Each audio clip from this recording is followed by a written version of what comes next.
It's Brad Sinatra, man, tapping all the way in, man. We in the streets of Houston right now. And I'm chatting with Staxx, man. Y'all know what it is, man. Best game on the net.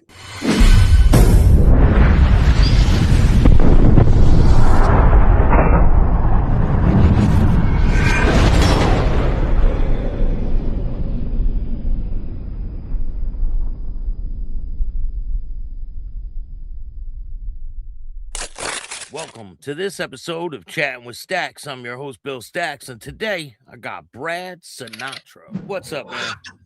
Ain't too much, Bill. What's going on, man? I'm just chilling. How you doing? Oh, man, slow and easy, man. Trying to get it together. You know how it goes. Thank you for taking the time. I appreciate it. Without a doubt. So where are you from, man? I'm from Houston, Fifth Ward to be exact, but born and raised in Houston. All over the city, though. You know what I'm saying? That can't miss me nowhere in the city. But I'm born and raised out of Fifth Ward in Houston. So what was your life like in the beginning? Well, you know, my mama was doing what she was doing, right? So there wasn't a lot of supervision in the household. So as a younger man, we moved around a lot. And so like I never stayed in one certain house for a long period of time. And as I reached about the age of about 11 years old, you know what I'm saying? When I was old enough, you know, make it outside and start counting money and doing what you do. That's around about the time I started selling dope. You know what I'm saying? Because there was no child supervision. Nobody's in the house. About 11 years old, I'm in the street selling. You know what I'm saying? Because you step outside the front door in Fifth Ward and that's what you see. You know what I'm saying? So it was very easy to get you some money and be a part of the hustle because everybody's part of it. And it's regular, it's normal. So it's understood what it is. And that's pretty much what my early life was like. Finding different ways to hustle, whatever that, you know, whatever that comes of in the inner city. So you grew up around mainly African Americans, right? Yeah, without a doubt. What's it like for a white dude growing up around African Americans? Well, I'll tell you this, man. It would probably be a lot different for a white dude moving to the hood and trying to get indoctrinated at some point, right? But when you come from the cracks in the ground, when you come out the root with this shit, you know what I'm saying? We ate at the same table. We done slept in the same bed as children. We running in and out the same houses. So the separation that you would normally see didn't really exist here because I live under the same circumstances and conditions as everybody else. You see what I'm saying? So yeah. It's like there's not a whole lot of separation when it's like Tarzan. They found him in the jungle. He was raised by gorillas. And as he got later in life, you couldn't tell him he wasn't a gorilla. And you couldn't tell the gorillas he wasn't a gorilla. Yeah. So that's what it's like in Fifth Ward. So you're just part of the scene out there, right? Yeah. I mean, you know, we all live in the same life. You know what I'm saying? We wake up, live the same shit, man. So, you know, like I said, I've been there a long time, homie. So I'm a regular. So what? You know what I mean? What type of stuff did you see early on? I mean, you know, shit, same thing you're gonna see in the ghetto anywhere. Prostitution, con playing, crook gambling, robbing, drug selling. You know what I'm saying? These are the economic opportunities in the ghetto. Like, you know what I'm saying? When everybody can't, you know what I'm saying? Your mama smoke, your dad in the penitentiary, your brother sell dope, your sister sell. Everybody, excuse me, sorry, my language, but you know, I mean, it's just what it is. You know what I'm saying? This is what you see when you know, look, it's been my experience right there. People in the suburbs and people that have money, they let their children be kids for as long as they possibly can and let them enjoy childhood. But where we from, we get exposed to this shit from the cradle because to not be exposed to it is to make you susceptible to it. So ain't no game held from us from the beginning. So you taught this shit out the womb so that when you step out the front door, you ain't no victim. You understand what I'm saying? Did you get into any altercations as a young man? I mean, of course, you know what I'm saying? Because where I'm from, homie, Fifth Ward is a warrior tribe, bro. You got farmer tribes, you got hunter-gatherers. Fifth Ward is like Sparta. You know what I'm saying? So you got to show that work, homie. Everybody got to show their own work. Ain't no free passes. That's just what it is. It's warrior tribes, homie. So we grew up hard. You know what I'm talking about? This is what we do. We stand on the corner. We didn't get toys. When we got tired of doing shit, we just start punching on the corner. That's how we grew up. That's what Fifth Ward is all about. But you know, it's our love though inside the hood though. We all love each other because if somebody come from outside and come try this shit, it's gonna be different. Walk me through like what's a typical day as like a young man in the Fifth Ward. Man, from the time I wake up, we was younger, you know, we was still selling dope out beepers back then. That's how far back this shit go. You know, I'm in the 90s with this shit. So from the time we wake up, man, you checking your beeper to see if you got any missed calls. And I'm immediately, you know what I'm saying, trying to go resco, see if I got enough dope to make it through the day. Because we selling, I mean, is what's booming in Fifth Ward back then. This is before the pharmaceutical era and all that. So from the time we wake up and step out that front door, I'm going to get clean in a bitch because my block was like a fashion show. So when you step outside, you got to have that, you know, you got to be presentable, homie, because everybody out here selling dope and having money. And this is the way that you show it. Because if you come out here you'll get shamed off the corner looking around because, as a younger man, we didn't know how to hide our money. We wanted to show it. So that's the lifestyle you live. So we wake up, we selling all throughout the day. Throughout the day, me and my partner probably riding in the car. We're going to get a dope fiend rental car. Somebody going to come through and come buy some dope. We're going to ask them to rent the car.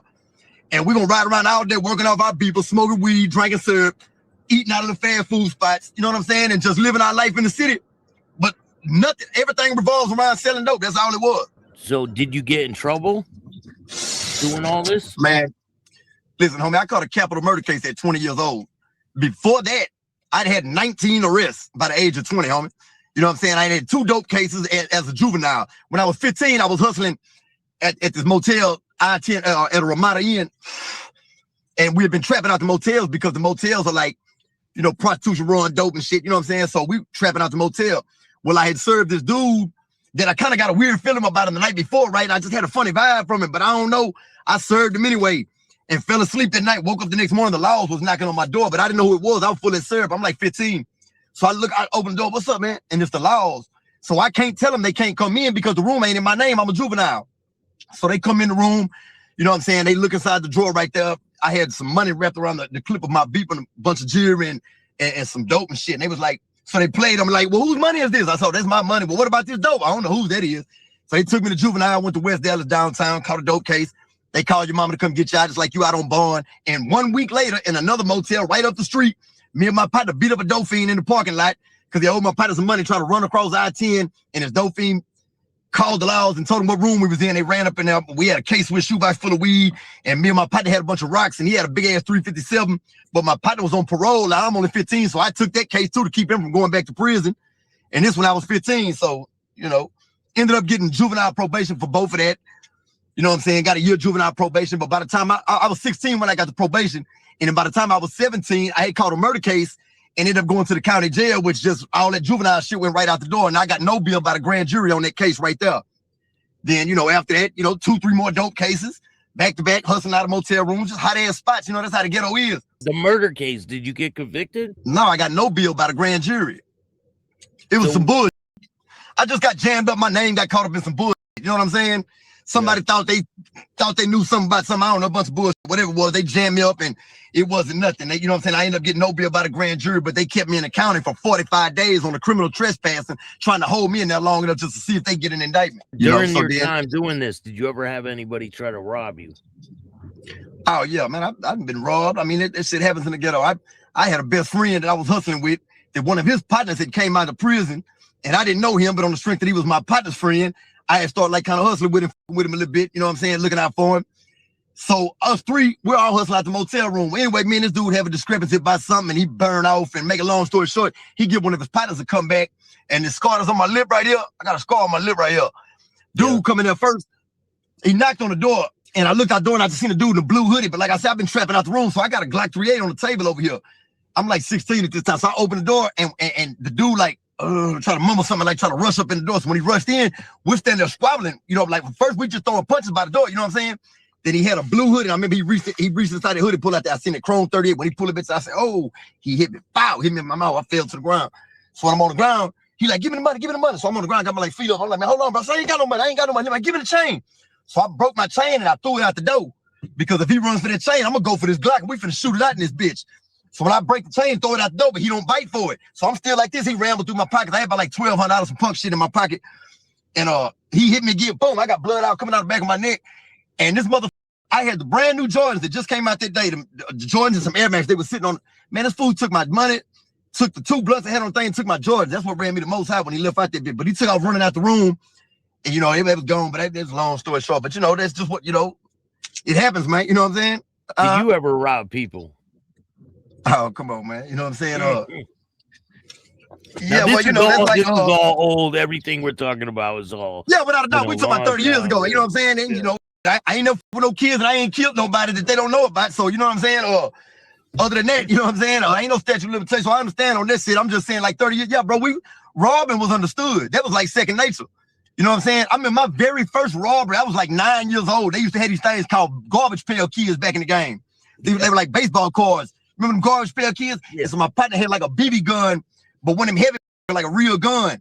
And the little dude stayed next door. His mama had bought him a whole box of them hoes. You know what I'm saying? And we was like, man, we're gonna get little Brandon, because we thought he was he wasn't from the projects. He wasn't from over there with us. We didn't know him. We didn't like him. So I took that little pistol out there and hit him in his head with it. Boom, and took the garbage pail kids. He ran and told his mama. And I just remember, like, that was the first time, like, looking back as a child, like, damn, bro, that really was an armed robbery. It was an aggravated robbery at like 8, 9 years old. But we were just like, man, f him. You know what I'm saying? But yeah, robbery was understood, bro. You know what I'm saying? Like, bro, I hustle all over the city of Houston. So 3rd Ward, 4th Ward, South Park, the East Side, Federal Road. So I know people everywhere. So all of us used to share the licks. Like, I may got somebody I can't rob, but I'll call you from the other side of town that don't know him. You'll come over here and I'll let you hit the lick, and then you'll call me later and we'll bust the money down type. You know, that's how we used to do people back then. You know what I'm saying?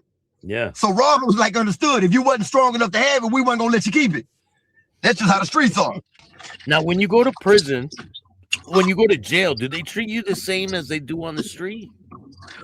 Well, it's inevitable that when you go in that bitch, everybody don't know you.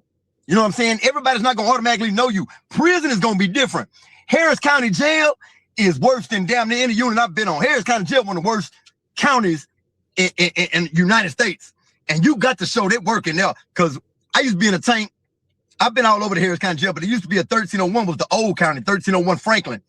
And they used to 10D4 Gladiator floor, you know what I'm saying? And they used to, all the youngsters, all the young gang, they send all the youngsters up there. And it's like the tank that we were in was called the Foot Locker tank.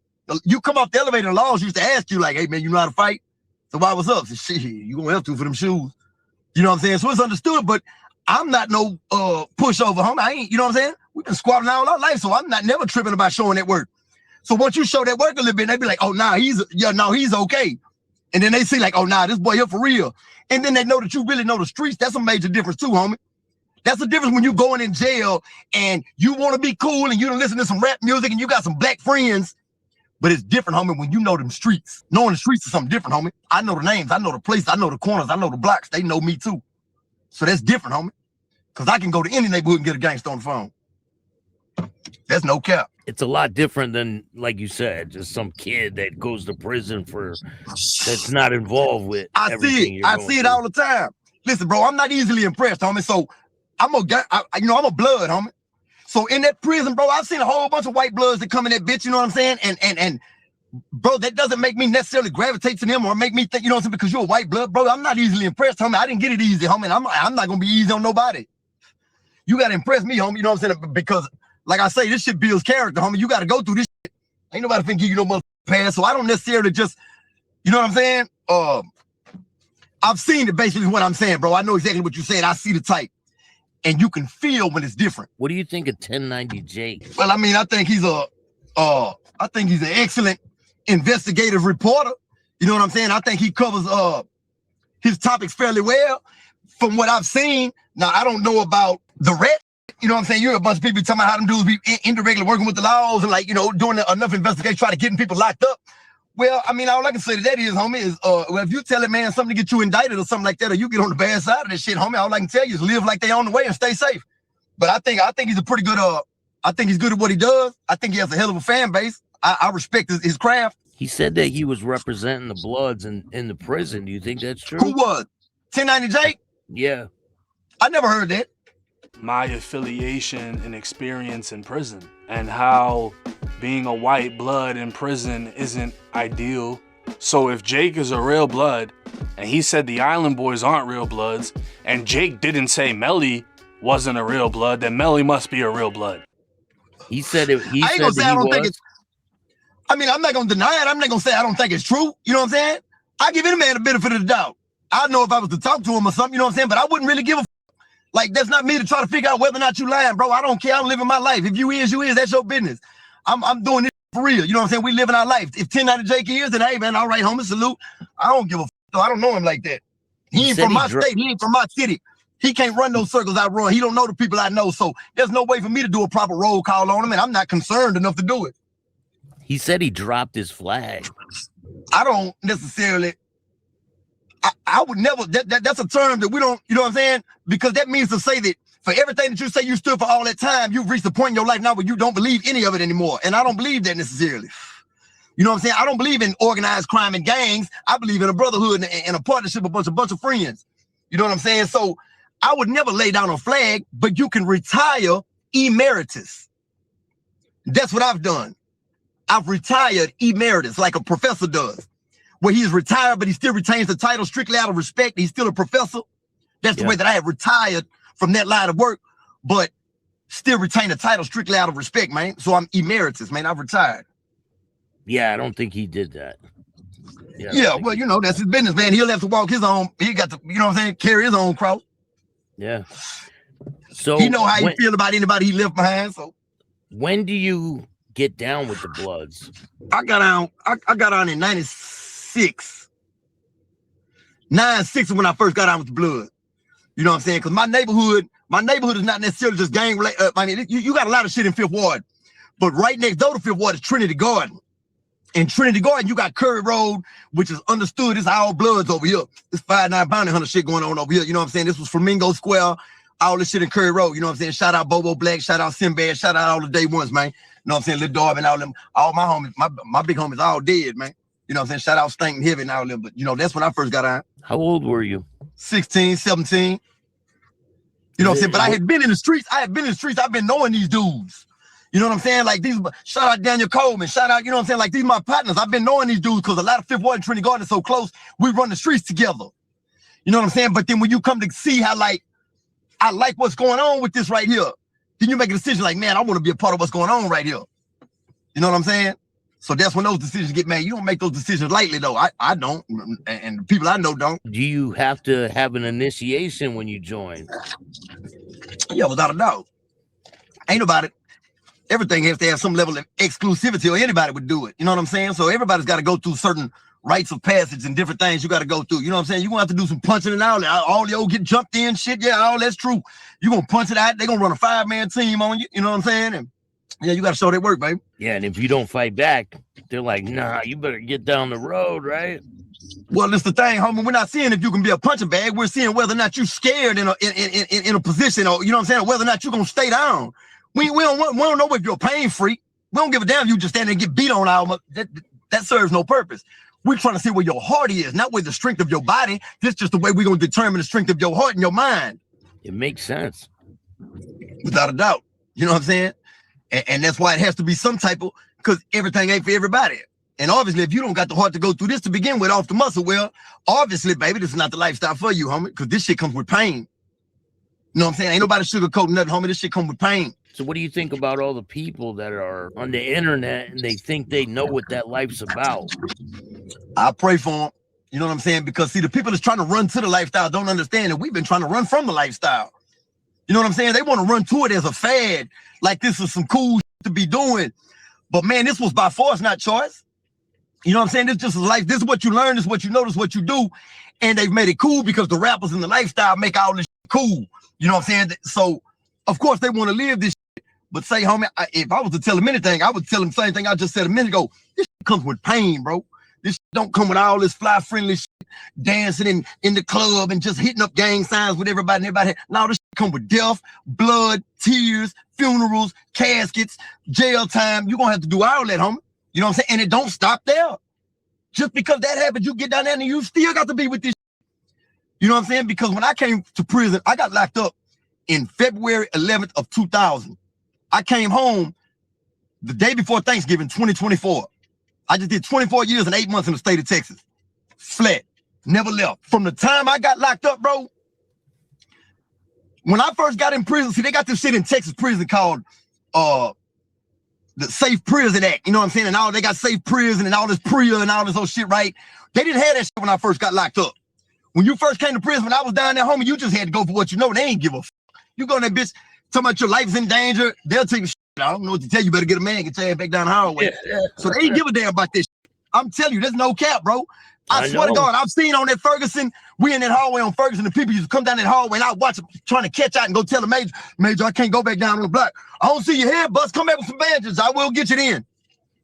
That's how them people work. They don't give a damn. I don't give a damn. Go pay your tab. Whatever you owe, go pay it.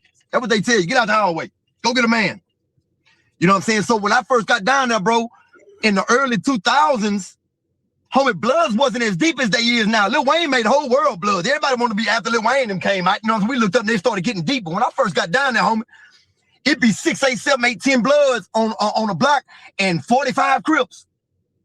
So it wasn't easy being a blood, homie. This ain't been no lifestyle. So everybody, when I was down there, all that set shit wasn't going like that. I'm a bounty hunter. He's a pyro. He's treetop. He's this. He's neighborhood, whatever. But we was all on the UBN down there, man. Which means all that set shit go out the door because it ain't enough of us to be trying to pick particulars, homie. We outnumbered out the game. So we down here strictly on some UBN shit. And we ain't doing no motherfucking playing. And when you be down there going through that with them same 45 Crips and other blocks and shit, it gets to the point where we be like, nah, them staying. They here to stay, homie. They here to stay, man. Leave them niggas alone. They with the shit. And that's how we was rocking. So it wasn't until later on in prison I started seeing all these blood. We start getting deep like that. You know, because it didn't used to be that way, homie. Snoop Dogg made the whole world want to be Crips. I ain't seen no more blood till Lil Wayne came out. It's crazy how the rap game changes things, right? I'm telling you, that's the influence, you know, but this what they don't understand, bro. The people you're discussing, the people that are running to the lifestyle, they're trying to emulate the rappers, and the rappers are emulating us. You know what I'm saying? They're talking about the life we lived. Nowadays, you can't be no fairy tale rapper, homie. If you talking that shit now, it will be tried and tested. So the rappers today are really with the shit now. But it's because they have emulated the lifestyle that they heard about, that the rappers were rapping about the shit we was doing. But there's a lot that haven't lived that life, and they're just posting on the internet, acting like they are. And you know what, man? And it won't hit them until they be down in that penitentiary and they ain't seen their kids in 3-4 years, ain't heard from their baby mamas. You getting by somebody else steady lying to them, tell them they got money on their books, and they go down there and ain't nothing on their card, walking out with that walk of shame, leaving that commissary window broke when they ain't heard from nobody. Then they'll start saying like, man, I really was tripping, bro. But I'm lying to you. There's no way before then, because I've seen so many of them walk through that door. As soon as they get in that bitch, they be like, oh, nah, I can't stay here. You know what I'm saying? Because it's coming through the door. What's up, homie? You bang? Man, stuttering? That's over with. Running. Put him in the blender. You going right in the crock pot with that dumb shit. You come in there stuttering pot. That's over with. Frying. So they'll realize real fast it ain't the lifestyle they want, homie. You know what I'm saying? Trying to run to that shit. This shit ain't cool. Either you with it or you're not, bro. You trying, you know, you got a bunch of little rabbits and shit trying to run with wolves, bro. It's inevitable what's gonna happen, homie. Tell me about the major time that you get arrested and go to the penitentiary. What did they say that you did? I did it. I caught a capital murder case. I signed for 25 years. I caught a case, homie. We kicked in some people's door. I really had some bad information. It's supposed to be a lot more than what it was. Somebody told me it was 200,006 bricks. We kicked these people door in with hats, vests, walkie-talkies. I had a bitch in the truck. So when I come, they be 2246 request back up. She come back up en route. We in that bitch with flak jackets, all that shit. You know what I'm saying? Tied them people up, put them in the living room and shit. You can go find all my cases and everything. Ain't no cap. You can go LexisNexis and look my shit up. But they didn't have no physical evidence on me other than my fall partners testifying. So when they told, there was no physical evidence on me. So I picked my jury on a Friday. I started my trial Monday. By Wednesday, my lawyer had got it to where I played out and I signed for 25 years on a first-degree murder. And I went down there and did the whole 25. Never took a stand, never talked on nobody, and it's stamped. And the streets know it and everybody know it. Solid as can be. Feds pulled me out twice when I was down there coming to ask me about all kind of cold cases and shit. I don't know what the they talking about. I don't know a goddamn thing. I've been in prison 25 years. 25 years, homie. What the you actually expect me to know? I don't know shit. I don't know any of these people that you're showing me pictures of that I'm hugged up with. What the you keep asking me about these guys for? So your co-defendant told on you. He got you wrapped into this.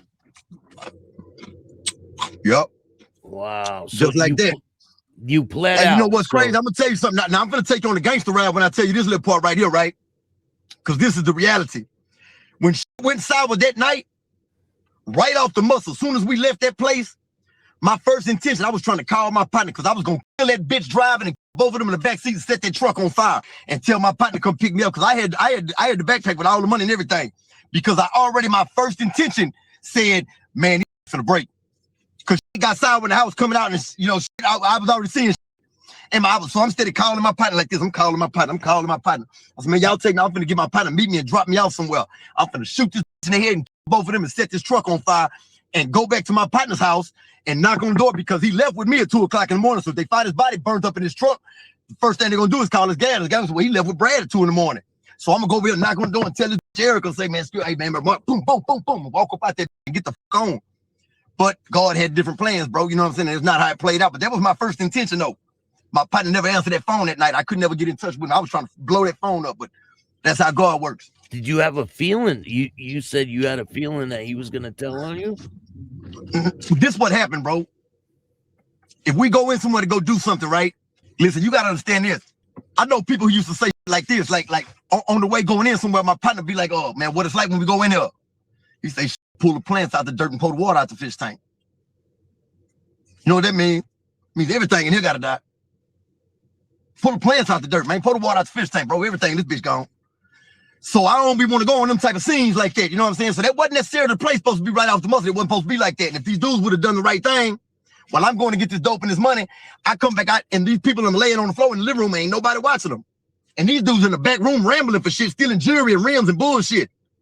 So when I go, hey, man, hey, that's when the shit got jumped off. Dude try to get up. Hey, man, it is what it is. Shit go down. I blow a barn dog on the man back, walk out the door. I got to work and everything. We get in the truck. This bitch in the truck don't know what the fuck happened. She just heard some shots. These dudes come running out the house behind me, jump in the truck. We in a Yukon. So soon we get in the truck, my partner last one get in, he said, man, they dead, man. He said, man, he dead, bro. And I'm like, man, shut the fuck up. Because this girl don't know shit. She just heard the shots, bro. So now we driving and now she's panicking. We get to the stop sign. She put the truck in park and start looking around. So I'm like, man, what the fuck are you doing? I'm in the passenger seat. She said, man, I need a cigarette. Man, I reach and slap. Pow! I hit that bitch, her head hit the window. Boom! It looked at me. I said, if you open that door, I'm gonna blow your hair on this motherfucking window right here. But you better put the bitch in drive. So the bitch is like panicking now. So now it's tension in the truck. Now it's tension. It's quiet. And you know what I'm saying? So now we driving and now ain't nobody saying a word. That's when I start trying to make that phone call. Because if y'all would have done what y'all was supposed to do, y'all was in that back room, nobody would have got shot. None of this would have happened. But now this motherfucker left some evidence. You done dropped the rim in the front yard, coming out with your prints on it and all those shit. Just a bunch of bullshit that happened. So now I can see where it's unraveling. And in that moment, I'll say, I got an answer for this bullshit. I know what the fuck to do. God has bigger plans than me, though. You know what I'm saying? It wasn't intended to go like that. So he didn't pick it up. What do you do? How much money do you come off with? It was a nice little, it wasn't what it's supposed to be. It wasn't no 200,000. You can believe that. You know what I'm saying? But it was a nice little something. It was some work. You know what I'm saying? It wasn't even how much dope it was supposed to be. It's supposed to be 6 bricks. It wasn't nothing close to none of this. You know what I'm saying? But so we get back to the spot.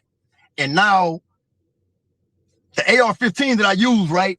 My partner that's with me, he's got a permit to carry guns. You know what I'm saying? My partner, so every time he got he stays strapped, but all this shit is in his name. So the AR-15 is in his name. So I tell my partner, I say, look, man, bust the back windshield out this Yukon and go throw this over the ship channel in 16. You know what I'm saying? 16, there's the ship channel in Houston, big ass bridge. Throw the bitch in the water. So man, go throw this over the ship channel, bro. You know what I'm saying? Bust the back windshield out the car and then call the loud and report that stolen. Say somebody stole your gun out your truck. I bet. So we just gonna part ways and we're gonna catch back up around nightfall.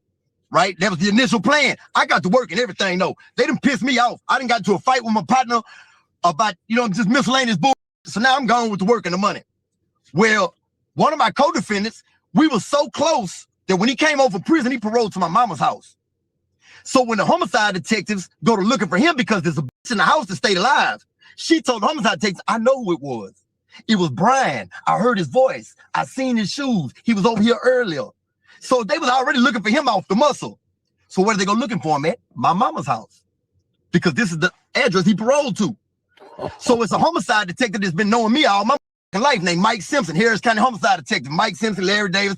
They've been trying to run down us for years. Since I was 14 years old, taking assault rifles and shit from me. So Mike Davis like, well, look, I know him. Let me go talk to his mama. So he go over and try to talk to my mama. Like, hey, Phyllis, what's up with Brian, man? And so mama like, well, him and Brad ain't been around no more. Brad ain't seen him in a while. They fell out. Which was true. We fell out about a chain. I was gonna kill him. This is how he came to me with this fucking lick as a repayment. Like, look, bro, I know I fucked over you, so I got a lick. This is what he came to me with. How'd he fuck you over with the chain? All right. This is a whole nother rabbit hole, but I had a little spot on the south side. You know what I'm saying? Like on 45 on the south side of Houston, which was like just, we always try to find a spot away from where we hustle at. So if I'm in the ward, I'm gonna find a spot on the south side where I can duck off. Well, I didn't know that these apartments were some old dope infested, you know what I'm saying, too. So anyway, I ended up meeting a little dude over there. He get cool, and I ended up start selling him some work a little bit. So I started fronting him a little work, but he had a dice habit, you know what I'm saying? And so he ended up owing me some money, but I had showed him a gambling shack in Fifth Ward. I took him out here to Fifth Ward one time to a dice house. And so he owed me like $1,000. And when I come in the dice house, me and my partner, I so happen to see him right there by the pool table. So when I come in, I'm looking like, damn, man, what's up, homie? I walk right on him. I touch his pocket. I'm like, say, bro, I know you got me. You know what I'm saying? Let me go and get me, baby. You in here gambling. And he looked up and he was like, oh, man, Brad, don't sweat me while I'm gambling. I looked at him like, don't sweat you while you gambling. I had a Sig Sawyer 10 million. I said, don't sweat you. I reached and slapped him with that pistol. Bitch, you know what I'm saying? I slapped him with a pistol. So I tell him, man, come on, man, step outside here, man. So when he do that, Mr. Riley's old school, you know, so Mr. Riley know us, man. He know he been knowing us all our life. He, man, come on, baby, please, baby, don't do that, man. Y'all don't do that, man. Please don't do it. So I'm Mr. Riley, man, you don't put this out of here. They gonna shut this bitch down tonight. Mr. Riley put some money across to him. He got a 38 under the table. So Mr. Riley puts him, man, go on, get up out of here, man. Go on, get up out of here. So I just stepped out the door. I'm waiting on the bitch ass. And when he stepped out the door, I put that bitch in his head like this, because you playing with me. You owe me some money. You playing. He had a little bullshit Byzantine chain with a little cross. So I snatched his chain out, you know what I'm saying, rambled through his pocket. He had like $400. So I'm like, bro, you playing with me. You don't really know me like that, homie. You in Fifth Ward. I said, bro, I'll blow your brains out right here. Nobody out here ain't gonna say a motherfucking thing, homie. I made him walk down Jensen. You know, so get your bitch ass on. So that chain right there, I'm sitting on my mama's porch later on that night. And now this dude, my fall partner, that lives with me, you know what I'm saying, is sitting right there on the porch and we're smoking a blunt. So I'm telling him about what happened, how I took this chain from old boy. So he was like, man, let me go sell the chain to some dude he know, right? So I'm like, man, that fool ain't finna give you.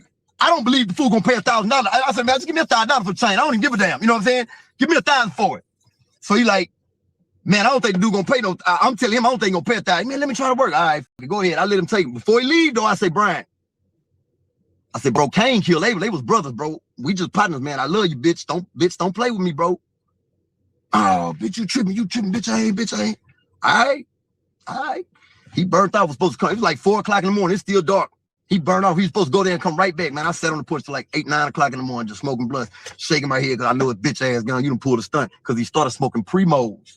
He was smoking on the cool, crushing up rocks, sneaking out, smoking Primos.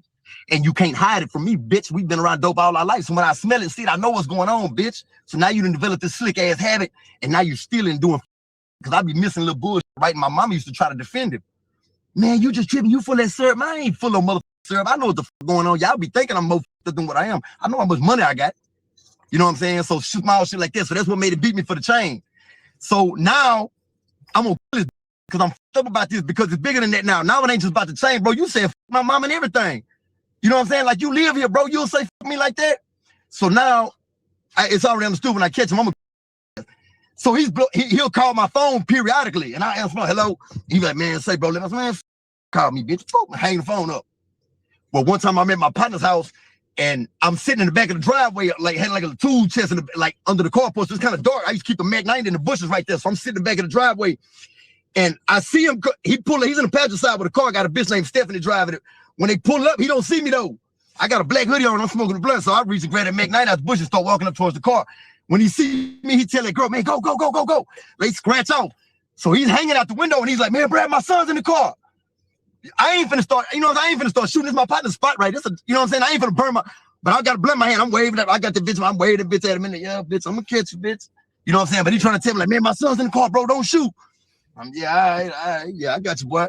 So that was the type of shit that was going on. Well, he called me one of the most sentimental ass nights, because I'm a soft-hearted motherfucker. And so he called me one night. I'm full of syrup in the bitch by myself. And because this is like my big brother. You know what I'm saying? This is really like my big brother though, bro. We've been through a lot. So I'm really fucked up. Like, I you bitch, but my feelings hurt. So he catch me on one of them nights where he called me. You know what I'm saying? I'm like, man. So when I asked him, like, hello, he's like, man, look, bro, don't hang up. So I said, bitch, why you do me like that, bitch? So I'm the only one to ever do anything for you, ho, bitch. You steal from me and all this old shit, bro. Why you can, so I had enough of he trying to express, look, bitch, you want to talk to me? I'm at my spot. You know where I'm at. Come talk to me, head up. Don't hide. Boom, I hang the phone up. He called right back. He said, look, bro, I'm on the way over there right now. I said, shit, come on. So I really don't think he gonna come. He called a cab and called over there. So when he knocked on the door, I opened the door, I got a Beretta in my hands. I'm looking at him. I'm like, man, I want to hit him with this gun, bro. Bad in the bitch, but just like my big brother, I'm more soft ass. You know what I'm saying? I'm soft-hearted the motherfuckers. I'm like, bitch, turn around, walk in. You know what I'm saying? Like, man. So he come in, close the door, and now it's half-assed like it's already back to normal. So he just trying to tell me like what he been going through, and this when he's telling me about this lick. Look, bitch, I know I fucked over you, but listen, bitch, I got something for us. It's 200,000 and 6 bricks. I was over there earlier. I helped him count the money. I was, man, I don't know, bitch. They got some bread like that in there. He said, I'm telling you, bitch. So I tell him, okay, well, look, my other partner had just took a loss on 60 pounds in St. Louis. So I'm like, I'm going to put my partner in the lick too. You know what I'm saying? So he's like, all right, because my partner got my vest over there and he got a bunch more guns. This is the partner I'm telling you about with the AR-15 and all the other guns and shit in his name. So we like, so I said, all right, bet. Now it's a little, the end up on the lick. It's long as I just end up by default ended up on the lick with me, but because I was just gonna look out for the like somebody told her we was doing like this, hitting these type of licks, And so she come asking me like, man, Brad, I heard about Janelle and he told me what y'all was doing. Cause see, man, I'm going down a bunch of rabbit holes, bro. I got too many tabs open. Make a long story short, he came over and this is how he brought this lick to me. You know what I'm saying? Like, man, look, bro, I got something for us. And so, you know what I'm saying? I went to put my other partner lick. We go over there. Okay, now I'm gonna tell you something else is tripped out. So when we go to get to my other partner's house, I leave him in the car.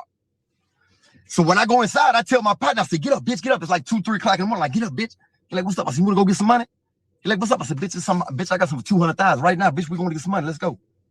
So he like, shit, what's up? I said, man, I got Brian in the car. He's like, Brian, bitch, you got Brian. I said, listen, bitch, we gonna leave him dead up in this motherfucking house with you, Columbia. We're gonna get up in there. We're gonna kill Brian, bitch ass too.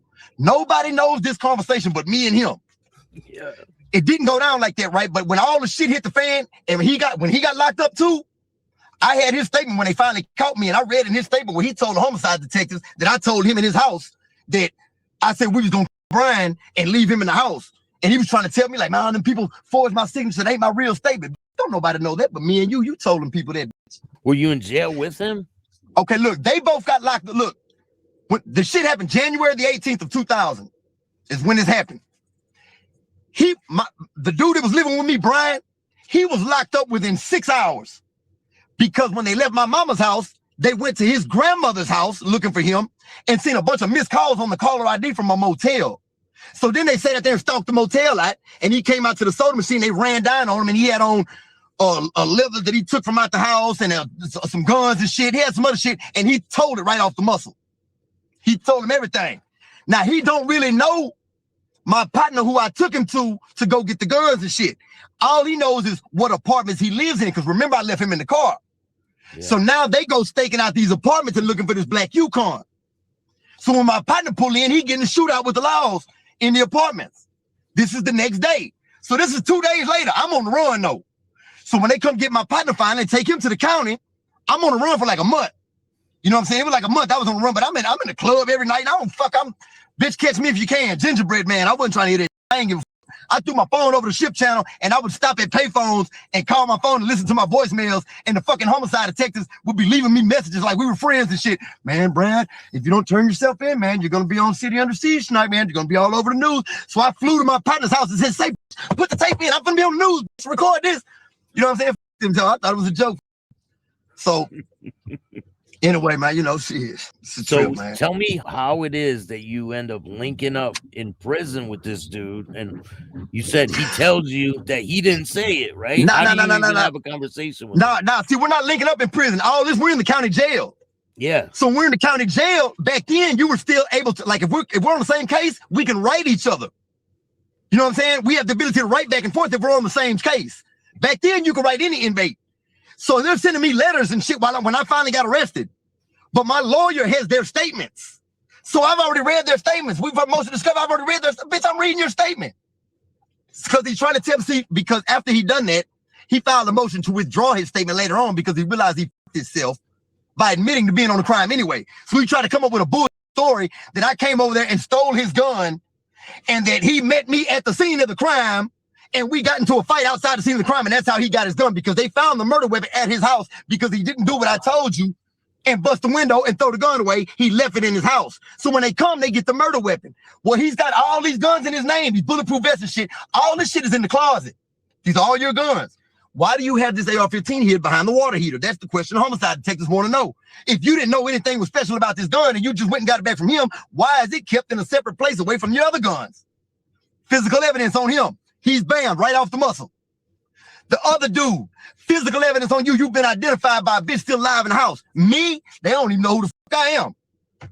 These told them on me. Yeah, they're the only ones that have that. Nobody else don't know me.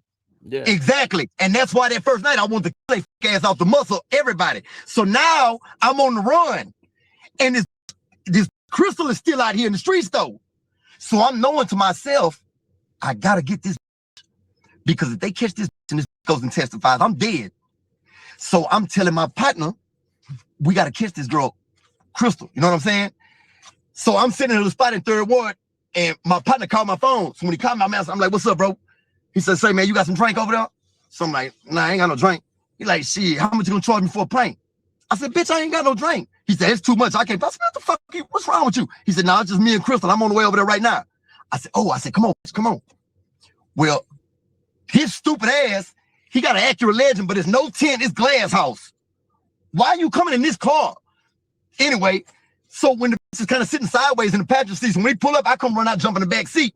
She really didn't even notice it was me until I'm in the car. So when I get in the car, she's like, oh, Brad, oh my God, I've been so worried about you. All this whole shit. I'm like, yeah, man, just drive, man. Go, bro. Let's drive. So I went out there, my partner, they had some land out there. So I went and dug a hole out there in the forest, you know what I'm saying, with the dolphin named Tommy Lee, and took my partner out there. And I told him, I said, say, bro, we're going to put that whole crystal in this hole, bro. I said, you know what I'm saying? Anyway, guess who can't pick me up? He know about this hole. But this stupid ass motherfucker, while we driving, he starts getting out the freeway to go get some gas. We pull up to the guy. I'm like, bro, what is you doing? He's like, no, I'm gonna get some gas real quick. So I'm like, man. So when he goes inside the store, as he's coming back out, this just like, you want something to drink? And jumps out the car and starts going inside. I'm like, man. Everything's all man, all this is going on. This ain't he supposed to have gas in the car. Why is all this going so goofy like this? So I'm sitting and I'm watching. So I'm looking at her when she gets inside the store, and I see the Arabian man talking to her, and he does like this. I said, oh, man, I'm telling him, come on, man, come on, bro, get in the car, bro. This bitch told these people I'm wanted for murder on the run and shit. So we burn up, you know what I'm saying? And anyway, this 9 lives ass bitch. So while I was in the county, another one of my little partners had snatched the bitch up, and they was gonna kill the bitch. And she jumped out the car and him on the freeway and broke her shoulder and called the laws and said, Justin Nichols is trying to kill me for retaliation on the capital murder winning because I'm testifying. Because they had already caught the bitch. She caught a case for some X pills and some like stripping in the club. And because the streets had been talking, when they finally got her down there, then the homicide techs come pull her. But y'all said, listen, bitch, we know who you are. We know you was on that case with Brad and them. We're going to grant you immunity on the case if you testify against Brad. So that was the deal the bitch had. So once I knew about that, I had told my little partner, like, man, that crystal need her mouth washed out, bro. They don't been playing dirty.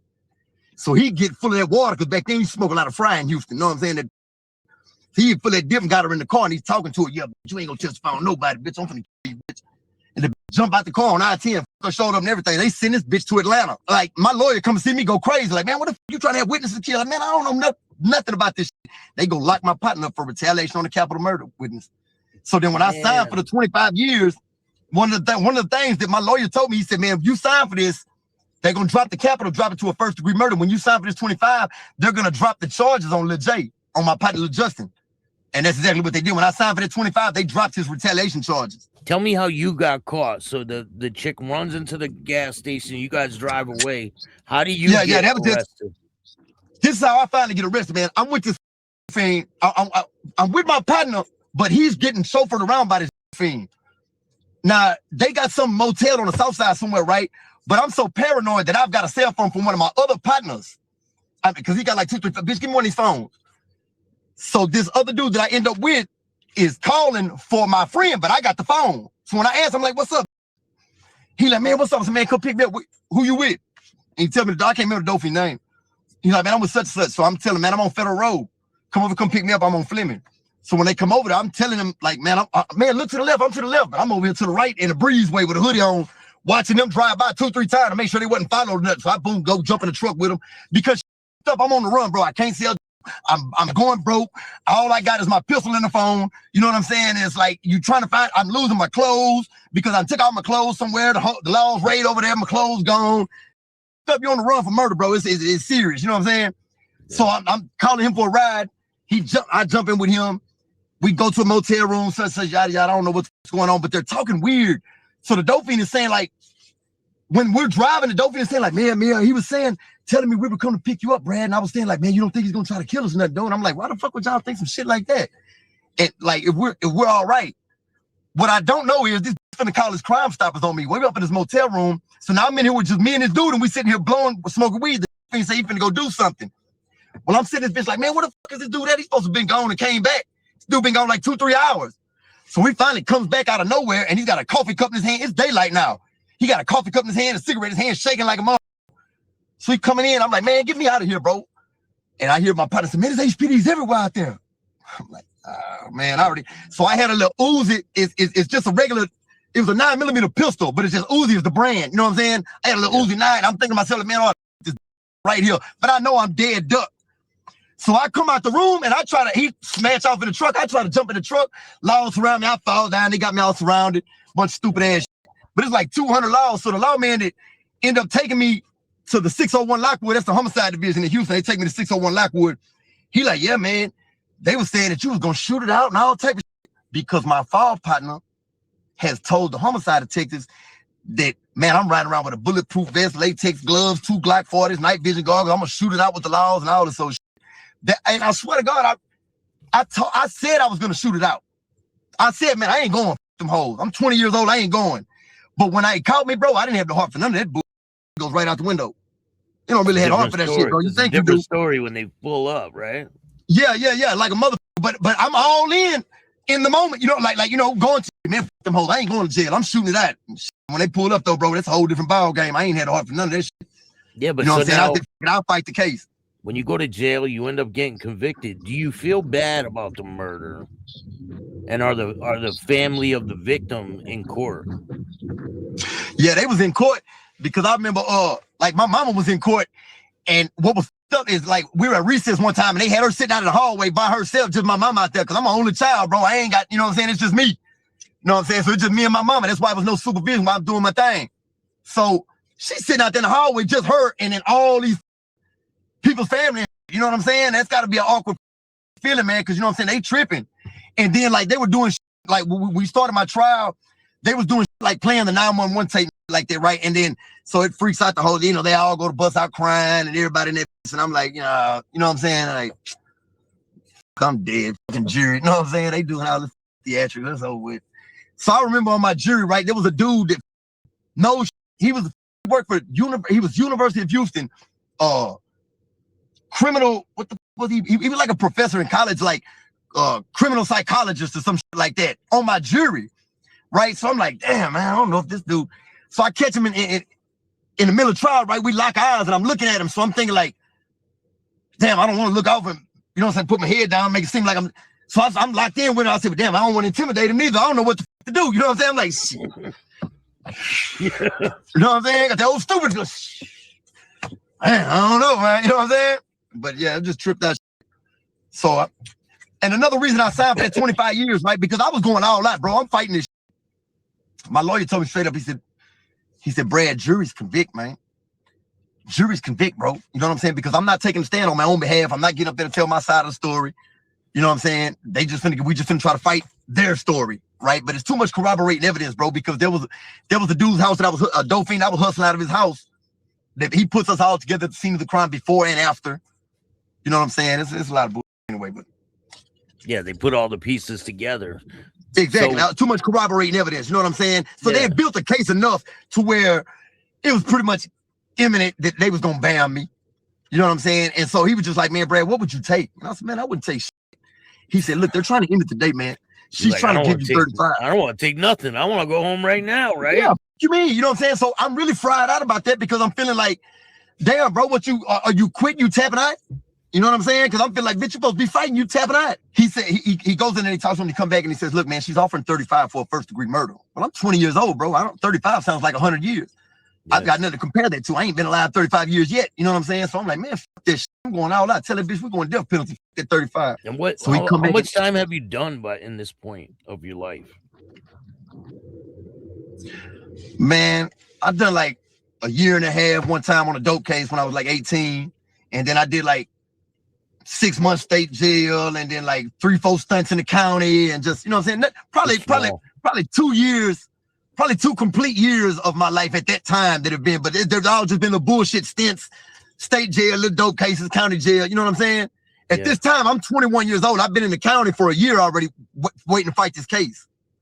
You know what I'm saying? It took a year before we finally made it to trial. So when I'm in this bitch now, it's like, man, and I'm coming to the realization that, man, I might not walk out this bitch. You know what I'm saying? Like, and I can remember getting on my knees, bro, and this all bullshit aside. Back there, everybody had already left out the little chamber where they hold you at, where, you know, everybody comes in the morning because they're already, you know, they're coming to see if they're getting resets or whatever, right? Well, I'm the one staying for trial, so everybody else is gone. I'm back there by myself now. So I'm just in that little thing. I got on my knees and I'm like, man, God, please, man, I swear, man, I ain't gonna kill nothing, man. I ain't gonna rob, man. I ain't gonna steal no more dope or nothing, God. Just, man, please save me, man. And that nigga came back with that. This was when my fall partner was supposed to take the stand that day. This was Wednesday. He was supposed to get on the stand. And before I signed for that time, I asked my lawyer, I said, say, man, if I sign for this 25 years, is that gonna fuck him out of his deal? He said, shit, state don't want him, they can't use him. You know what I'm saying? That was another reason why I signed to fuck him out of his deal. I try to fuck over him. You know what I'm saying? I signed for 25 and fuck you, bitch ass nigga. One last good slap in the face for your.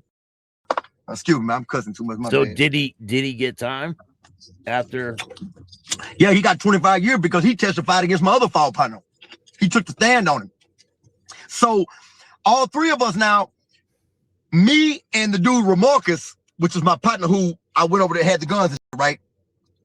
Now I know that you've already thrown me under the bus because I read that statement where you try to say that they forged your signature, that ain't your real statement. But I know that's a lie because you said that I told you inside that house we was gonna Brian and leave him in there. So I know that's a lie. So I know you're a rat too, bro. You just trying to get your way out of it. They don't have us on the keep separate though.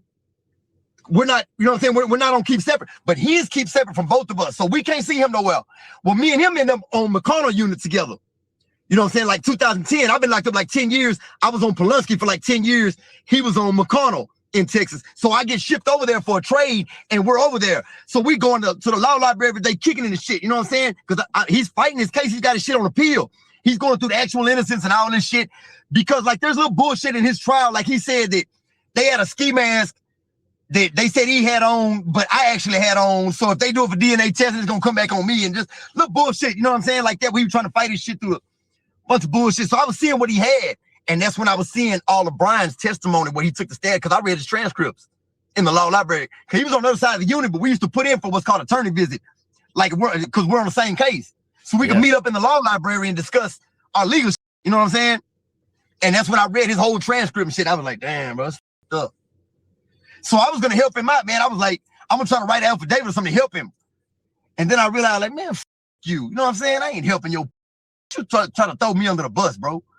You know what I'm saying? Because my lawyer, I talked to my lawyer. He was like, look, man, if you try to write an affidavit now to file and help him, he said the state's going to probably try to file aggravated perjury charge. I said, well, how can I perjure myself? I ain't never made a statement. So I can't perjure myself. I ain't never made a statement. No. That means I'm lying about something I said before. I ain't never said a word to you, ho. No. You know what I'm saying? But I just like, I don't want to give myself the problems at the end of the day because you know what I'm saying? You dug your bed, bro. And I have, what I have remorse is that I went and got him to go be a part of this shit. And the motherfucker I brought over there to go put on the lick told on us. That's what I feel bad about. That's why I wanted to help him. What about regardless the people that of what you done? Killed? What about the people that got killed? Do you feel bad about that? Well, listen, bro, I'll tell you this, and I don't want to sound callous and fucked up, right? I feel bad that a life was taken because I don't feel like I have the right to make that decision, bro. You know what I'm saying? Like I don't have the right to make a decision about who lives and dies, bro. You know what I'm saying? That's the way I feel now at this point in life. But back then, bro, and for a very long time, I ain't give a fuck about this shit, bro, because them people ain't no, bro, they was, I know who they wasn't no friendly people, bro. They wasn't no, you know what I'm saying? Look, I'll tell you this one time. I had a spot that was off Normandy, which is like on the east side of Houston. Big old ass neighborhood and shit, right? There was a little spot where I was ducked off at. And so my next door neighbors, I used to see them every night. They had a big ass house with a big iron fence all around. They had rock wilders shit in the backyard. Every night they used to come pull in. They had a Navigator and an SS Impala. And when they would pull in every night, they would come in and they had an HPD escort. The laws used to escort them every night. They go in the garage. When they get in the garage door closed. It was a separate building from the house. But once the garage door closed, they're in the backyard and walk under the, in case, you know, going to the house. Yeah. So I asked the dude who I got the house from, I said, man, what's up with these people, bro? Why the HPD follow them home every night? And he said, man, because they own a liquor store and a dry cleaners, and somebody ran up in the house before and robbed them. I said, no. So I was like, man, them hoes got that money in there. That's them Chinese people. They got that money. Them hoes, I said, they don't even fuck banks like that. Them bitches got that bread. So I told one of my partners, I said, say, bro, I got a lick. I said, man, these motherfucking Chinese people, bro, these bitches got that bread. I said, I know they got at least 100,000 in that bitch. I said, bro, we'll throw some over the fence and kill them dogs and wait in the backyard for them hoes. And when they come in, we'll just walk them up in that house. Bitch, come on. You know what I'm saying? And take me that bitch and take these hoes down. And he was like, he said, let me tell you something, bro. He said, man, we do the shit that we do, bro, and get away with it because don't nobody give a fuck about these people in this ghetto. He said, but you fuck with them citizens, boy, your ass gonna make the news. You know what I'm saying? And I said, shit, all right. And I ain't never do none of that shit. I got partners to rob armored trucks, partners to rob banks and all that shit, you know what I'm saying? I was 30 minutes away from being on lick with some of my partners went and robbed the bank in Dallas, got in a shootout with the laws, and they all got life right now, man. Shout out Randy, Eugene Butler and them, man, and my partners 30 minutes away. Because my partner told me, leave that shit alone. I don't rob no stores, I ain't rob no banks, I ain't did none of that shit. If you was in the game and it was in the game, it is what it is. Because once you cross that line, once you cross that line, it's a different story. Yeah, it's a different ball game because it gets treated differently.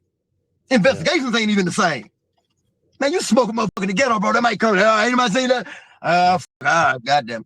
You do that shit somewhere else, potty, they gonna go to every ring camera, goddamn. You know what I'm saying? They going all out for your fuck ass. You fuck them citizens. So I always kept that in mind, bro. So in my mind, I'm on it. Tony Montana shit. I ain't never fucked over nobody. Ain't have it coming. I don't draw first blood ever. I ain't never drew first blood, bro. What was your prison time like? What was it like in prison? And what type of stuff did you see in there? Bro, my whole prison time was spent. I was doing the same shit in prison, bro. I spent 25 years. I didn't change till probably, or even give a fuck about trying to change, probably until maybe 6 months before I came home. But because it just becomes so second nature, bro, and that's the way that I started doing my time, which the whole time I was down there, man, we were the fly guy, we were the cool kids, so we trying to catch hoes down there, we trying to catch boss ladies, new girls coming in, we catching them, making girlfriends, tricking them, bringing in at work, we doing all kind of slick shit, running plays, you know what I'm saying, like we doing hits on people, we faking them out, law man, get to a problem, man, you want to get a hit on it? Bring us some dope, we got you, we're gonna hit him. We put catch on your head, tie shit up, make it look like you bandit, we faking them, doing all kind of shit, we playing on them hoes, just getting money, that's all it was down there, bro.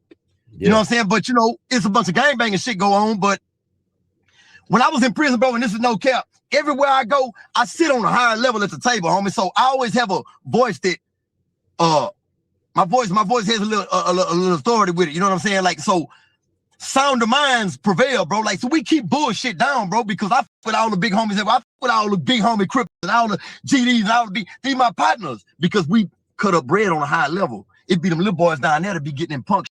And when they do, we'll speak up on it and nip that shit in the bud. So if my homie do some bullshit before it be some problem, I say, look, don't worry about it. We're going to take care of him. We're going to send him over there and spank his little ass. You know what I'm saying? To get the fuck out the way and explain to him, bitch, stop fucking up, hoe. You know what I'm saying? This is what this is to avoid bullshit. So that's how we was rocking because we're tied in on a bigger level up here. We're not finna fuck this money up because he got a girlfriend and she's plugged in going to pick that work up from my people in the streets. And we got business ties, bro. We're not finna let y'all fuck this shit up down there with that little boy. So that's what we was doing the whole time. My whole time in prison, bro, was spent doing that strictly. I was always trying to manipulate the system. I spent 13 years in G5, which is in Texas called close custody, where you do 22 hours a day in the cell. You got to sell it. Y'all only come out for 2 hours a day for rec. I stayed back there 13 years. That's like the bottom of the barrel. That's the slums, homie. That's where it's going down at because there's nothing else they can do to you back there. So we stayed back there for a decade and better because that was headquarters. They come up to our door. We smoking weed in them hoes' face. What's up, man? This man got that spray up. We got the most spray. You know what I'm saying? They can't. What you gonna do? We bottom of the barrel. But you can't do nothing else with us. So they just let that world be its own world back there. And for the people who come from in population and fuck up, accidentally catch some cases and end up back there with us, it's wolf territory, baby. You know what I'm saying? We get all the little sheep, and when ain't no sheep left in the forest, wolves start eating wolves. You know what I'm saying? That's how it go back there. But what about the cops? So, Have you seen a lot of crazy corrupt cops in there? Oh yeah, I mean because I've seen the corruptness on both sides. I'm gonna tell you what. I specialized in trying to corrupt the motherfucker. You know what I'm saying? To understand one thing that like I would try to explain to him like, look, man, you having loyalty to a faceless, nameless entity that treats you as a suspect from the time you walk through the door. You've got they've got zero credibility with you. As soon as you walk through the door, bitch, you getting patted down, walking through metal detectors because they don't trust your bitch ass. So you see all these cameras, they not for me, bitch, they for you. These people don't give a damn about you, bitch. It's psychological warfare when y'all go through these classes coming in this bitch and they be telling y'all all this shit about, yeah, don't be a dirty boss. Don't nobody talk like that, bitch. It's psychological to use words like that to trigger shit in your mind and feel like, oh, I don't want to be like that. Listen, bitch, it's like the monster under your bed. It ain't really there, bitch. You jump out and go to the bathroom, nothing grab your leg because it wasn't really nothing there. It's the same thing with this shit. Put that dope in your, come on. You know what I'm saying? And that's how we was doing our time, bro. Straight, period, point blank. And they usually do it. They would bring it in too. I mean, look, I tell you this. When we ran out of legs to walk it through the door, then we played above the rim and found new ways. I used to do shit like this. In Texas, they got what's called a craft shop.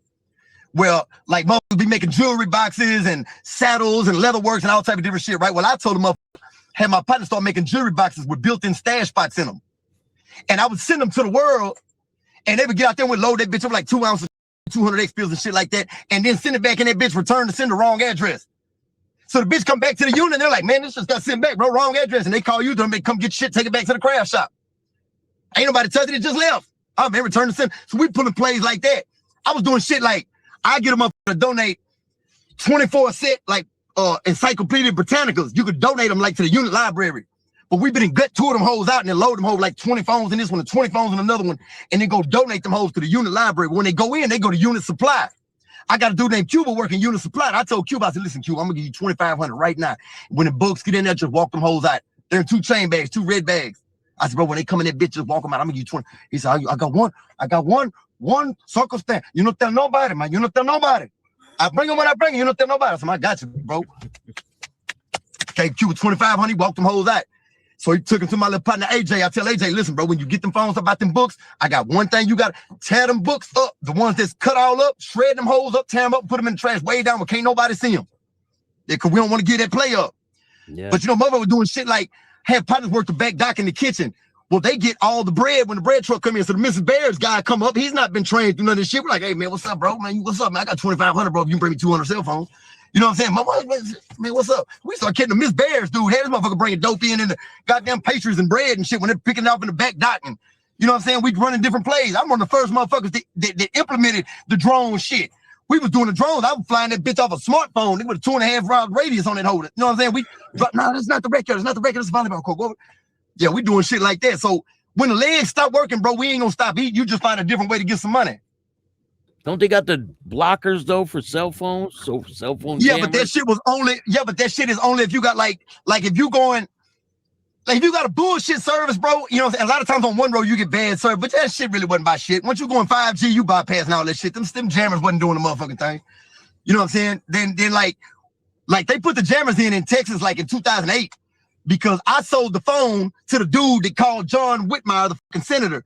You know what I'm saying? Back then, me and my partner Egypt, we sold this dude the phone. He was on death row and he called the senator in October of 2008, John Whitmire, and told him, yeah, man, I know where your kids are at. And they said, oh, yeah, motherfucker. They bam, he was on death row. They said, oh, yeah, bam his ass. They went down anyway, drew a bunch of heat. So that, in Texas, that drew a lot of heat. 2008, October, statewide lockdown. That's when they started putting all the metal detectors in, started making all the officers come in, taking their shoes off and walking through, get patted down. They didn't used to do that.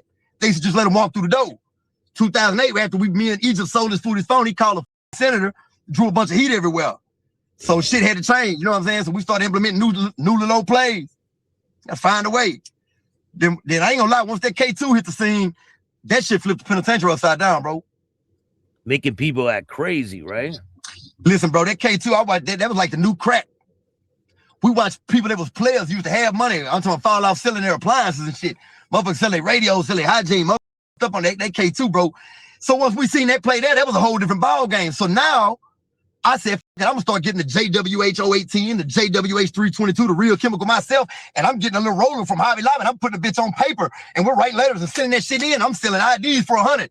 You know what I'm saying? I'm cutting 15 of them hoes off of a sheet of paper, and I'm selling them hoes 300-400. So if I make 500 off a sheet, we're running that bitch. I'm still trying to run the numbers up. Damn. You know what I'm saying? I ain't stopped doing all this shit. I'm telling you till it was time to go home.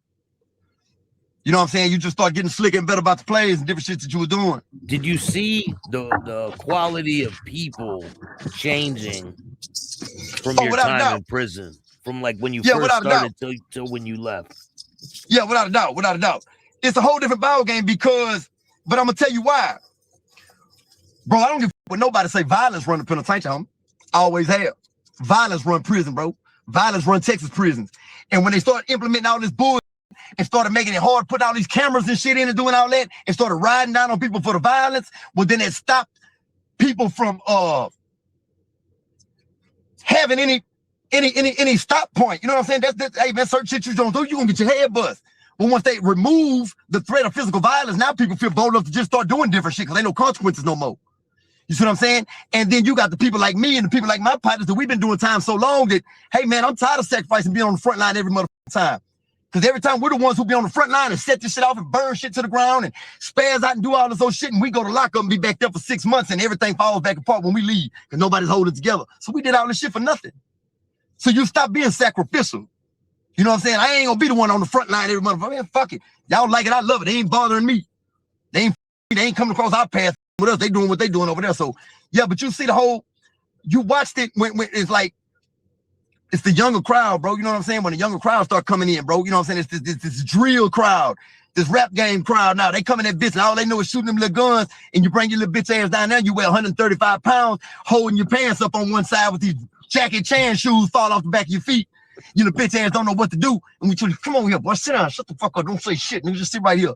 You hold these knives and all this old shit. You know what I'm saying? Because you got to pay your dues, little boy. You know what I'm saying? And that's how this shit be going. So, yeah, you watch it change. And the ones that sharpen up, you try to take them in and give them good game. You know what I'm saying? And sharpen them, make them stronger people.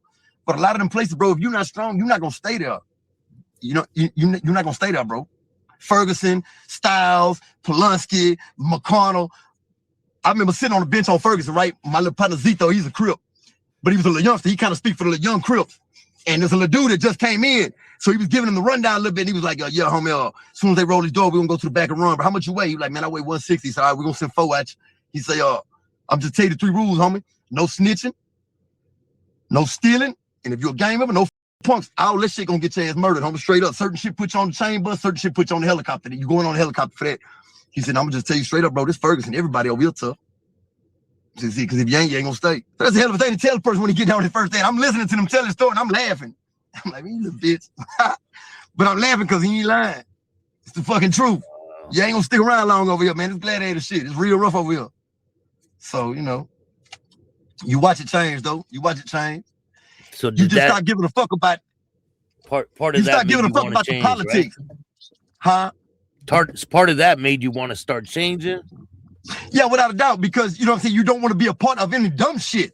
So you lose the taste for, you know what I'm saying? It's not the same no more, bro. I'm tired of always having to come speak up for dumb shit and being involved in stupid ass shit because you motherfuckers can't think your way out of a wet paper bag. Nah, bro, I ain't finna keep doing that. You know what I'm saying? So now you sit back like a big dog and push buttons. So they send you kites on, you just read kites and shit, man, run him. Every time me and my partner Lil Bo, man, shout out Stop 6 Lil Bo, man, my boy, man. Every time me and my partner Lil Bo used to get kites, you know, which was like a little note from Don, you know, so, man, such did this, such did, what do you think we should do? Shit, run him. Put him in the blender. And my partner asked him one time, I said, man, why is that y'all's answer to everything? Bro said, shit, nigga, we ain't get it easy. It builds character. F run him. If he sticks around, it builds character. We'll like him a little bit more. You know what I'm saying? If not, we'll know what it is. So when did you start getting into the music? I've always been with the music shit, though, because I'm from Houston. And, like, I know Screw, I know Big Mo, I knew all them. You know what I'm saying? Like, that's the Houston scene. So before they was rappers, they was in the streets. I know all them dudes. So I've always been with the music shit. You know, the rap culture's always been with us. I did a little playing around rapping before I left. But once I got locked up, it was like, bro, when I used to write raps when I was in prison, it was like, you get stripped of your complete identity when you go in that bitch. But when I retreat into my memories, I'm still me. So then I can run this rap shit and go to talking this motherfucking shit and be still, it was like holding on to my sanity almost. You know what I'm saying? I'm not becoming that. I'm still, you know what I'm saying? Like I did 25 years, homie, and the whole time going through that bitch, I was like, man, I'm a free world motherfucker. I'm passing through. 25 years and some motherfuckers take pride in shit. Nigga, I'm penitentiary. Fuck you. Be penitentiary all you want. I'm passing through, buddy. No, yeah. For 25 years, I was passing through. They're like, give me my chair. Let me see this. Nah, you could keep that chair. That's your chair. You know, bro, borrowing and you know, this is the thing. I've been through all that, bro. I've been through rides behind day room tables and rides behind benches and TVs and fans. You know what I'm saying? I've been through all that shit, bro. You know what I'm saying? And this is the thing. When it comes to that type of shit, a bunch of times, it ain't even necessarily about the seat no more. It's about my respect. If you know I sit here all the time and you come fuck with me about this shit right here, say, bro, you really saying fuck me, period. So it ain't even about the chair no more. It's about you saying fuck me. That's the mentality down there. You know what I'm saying? Like, that's how it goes. And so motherfuckers will kill you behind a seat. Yeah. Literally cut your motherfucking throat behind a seat. Because I've been sitting in the same seat for 21 years every single day. Everybody knows that nobody sits here. And old school is not bullshit. And he comes out here every day with his coffee cup and his chessboard and he sits right here. And if you fuck with this seat, man, he will slice your throat. That type of shit. So, you know. And we see them youngsters that they come in that bitch and they don't know it's like that. And you got to tell them, hey, boy, sit down. Stop playing, little boy. Ain't nobody playing down here. You know what I'm saying? But when you get that, you know, man, big homie status and all that old shit, OG status, whatever, man, all those termed phrases, those are not self-proclaimed titles, bro. The people give you that shit. You know what I'm saying? And they give it to you by the way they treat you, homie. You know what I'm saying? Like you'll receive a certain status without even a title being put on it, bro, because of the way you think and the way you move and shit like that. So people will naturally gravitate towards your influence. And that's how the shit goes down there, bro. You know what I'm saying? Well, you be the thinking man and you know how to move a certain type of way, bro, and you got answers for shit before it jumps off. What do you got in store for the future, man? You know, I wrote 2 books while I was down there, bro. And you know what I'm saying? Like, I've been jumping off on my Facebook shit right now. Just, you know, Brand Sinatra on Facebook and Instagram, and I got my TikTok jumping because I do something. See, this is my merch right here, Daily Dose of Game. I go every day and I drop daily doses of game. I got 37,000 followers that I built organically, bro, just from going on that bitch kicking game. Just talking real live shit. Every single day I go on that bitch and go on my page on Brand Sinatra and I'll drop a daily dose of gangster rap or daily dose of this, you know what I'm saying? Because it's bringing about opportunity. Because with exposure comes opportunity. I know I've got the ability to represent the moment in the right place. I just need the exposure to get there. You know what I'm saying? I see a lot of people who are doing things that are monetarily intelligent to me. You know what I'm saying? I'm like, man, hey, man, that's smart right there. Boy, get him some money. And I know I've got the ability to do something like that. And I know I also have something that the world want to hear. I've got a story they want to hear. I've got the experience that people want to listen to, bro, because this is this deep-rooted wisdom that we got, bro. This shit didn't come easy. You don't get this shit easy. You know what I'm saying? 25 so that's years what I'm on right now, time. bro. Yeah, straight up. You know, so I wrote a couple books, bro, and I'm finna try to pump that. I'm pushing my brand forward, bro. Finna get my YouTube page jumping off and try to, you know what I'm saying, find out, you know, venture off into different things, bro, whatever it leads to, wherever God leads me at this point, bro. Your music on Spotify? No, not yet. It's fixing to be, though. I ain't, you know what I'm saying, I just been running straight grassroots right now, just doing something, you know, rocking with my little partner and doing different things, but it's coming together. Yeah, the music's pretty dope, man. I appreciate it, homie. Thank you. You know, this is a thing like I tell people, bro, you may be a rapping motherfucker, you may rhyme your ass off, you know what I'm saying? But if your subject matter can't keep up with mine, if you don't understand, homie, you know what I'm saying? But my subject matter gonna take you to a different level, baby, because you gotta do some of this shit and turn a couple of these corners and be in a couple of these places to be able to speak this shit. So, you know, they respect it because of authenticity. Definitely, man. But I look forward to seeing what you got going in the future, and you're welcome back here anytime. I'm sure you got a lot more of your story we can talk about. Yeah, without a doubt. We just scratching the surface, man. We just having, you know, enjoying good company. Yeah, we'll do another one soon. Right on, man. Is there anyone you want to give a shout out to before we go? Yeah, man. I want to say, you know, free Lil Dontrell Brown, man. Free Jerome Baker. Free Randy Eugene Butler, man. Free Zach Terrell and all that, man. Free everybody out the world, man. Free the members, man. You know what I'm saying? Y'all know what's up, baby. The whole world waiting on us. Man, all we got to do is come out here and claim our territory, baby. It's already up, man. It's here. It's legal. It's what it is, man. Everybody stay up, man. Stay focused. If you like this show, hit the like button, subscribe, hit the notification bell so you can get my videos every time they drop. And if you don't like this show, it's too bad. Start your own podcast. Straight up. Thanks, man. All right,